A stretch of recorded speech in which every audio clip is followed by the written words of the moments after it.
টানা ভারী বৃষ্টিপাত ও ভারতের মেঘালয় থেকে নেমে আসা পাহাড়ি ঢলে শেরপুরের ৩ নদীর পানি বিপদসীমার ওপর দিয়ে প্রবাহিত হচ্ছে। এতে জেলার বিভিন্ন নিম্নাঞ্চলে তীব্র প্লাবনের আশঙ্কা দেখা দিয়েছে।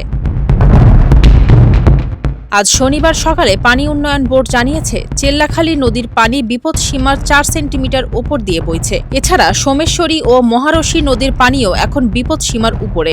গত ২৪ ঘণ্টায় জেলার নাকুগাঁও পয়েন্টে সর্বোচ্চ ১৮০ মিলিমিটার বৃষ্টিপাত রেকর্ড করা হয়েছে। পাহাড়ি ঢলের তোড়ে ইতিমধ্যেই ঝিনাইগতি সদর বাজারে পানি ঢুকে পড়েছে এবং ক্রমান্বয়ে তা বাড়ছে। ২ দিন আগে নালিতাবাড়ির বর্ডার রোড সহ বেশ কিছু সড়ক তলিয়ে যাওয়ায় যোগাযোগ ব্যবস্থা ব্যাহত হচ্ছে। বিভিন্ন স্থানে মহারশী নদীর বাঁধ ছুঁই ছুঁই পানি এবং মাটি ক্ষয় নতুন উদ্বেগ তৈরি করেছে।